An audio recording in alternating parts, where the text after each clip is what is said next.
गौतम बुद्ध के मठ का यह नियम था कि उनका कोई शिष्य जब भी कभी बुद्धत्व को प्राप्त कर लेता तब उसे कहा जाता कि एक दिशा में चले जाओ और आसपास के जो लोग हैं उनका ज्ञान वर्धन, उनकी जो आत्मा और चेतना जागृत करने का प्रयास करो और उनको सद्मार्ग पर लाना है। गौतम बुद्ध के पास उनका प्रिय शिष्य पूर्ण पहुंचा।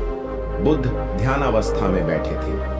पूर्ण के पहुंचने पर उन्होंने आंखें थोड़ी सी खोलीं और पूर्ण से आने का कारण पूछा तो उसने कहा, मैं धर्म प्रचार के लिए जाना चाहता हूं, आपकी आज्ञा चाहिए।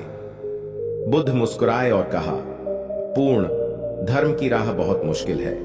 तुम लोगों को अच्छी बातें बताने जाओगे और लोग तुम पर नाराज होंगे। हो सकता है कि अपशब्द भी कहें। इस पर पूर्ण ने कहा, कोई बात नहीं, मैं यह सोचकर उनकी बातों पर ध्यान नहीं दूंगा कि उन्होंने अपशब्द ही कहे, पिटाई तो नहीं की। बुद्ध बोले, हो सकता है कि कुछ लोग हाथ उठा दें। पूर्ण ने कहा, तब मैं यह सोचकर उन्हें क्षमा कर दूंगा कि उन्होंने मुझ पर शस्त्रों से प्रहार तो नहीं किया। बुद्ध फिर बोले, हे पूर्ण, हो सकता है कि कुछ लोग तुम पर शस्त्रों का भी उपयोग करें। पूर्ण ने उत्तर दिया, तब मैं यह सोचकर उनके प्रति कोई प्रतिकार की भावना नहीं रखूंगा कि उन्होंने मुझे मारा, पर जान से तो नहीं मार डाला, मुझे जीवित छोड़ दिया। बुद्ध ने फिर कहा, और यदि तुम्हारे प्राण ही ले लिए तब?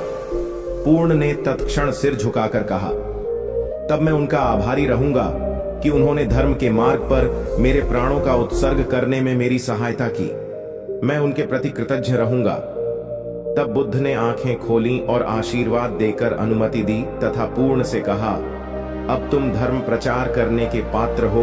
जो किसी में भी कोई दोष न देखे वही सच्चा है। अच्छाई के मार्ग पर चलना बहुत मुश्किल काम है। जो इस राह पर चलता है उसके मार्ग में अनेक बाधाएं आती हैं, लेकिन जो व्यक्ति किसी में भी दोष न देखे वही बाधाओं को सहजता से पार कर अपने लक्ष्य को पूरा कर पाता है। अगर हमारे वीडियो पसंद है तो चैनल को सब्सक्राइब करें।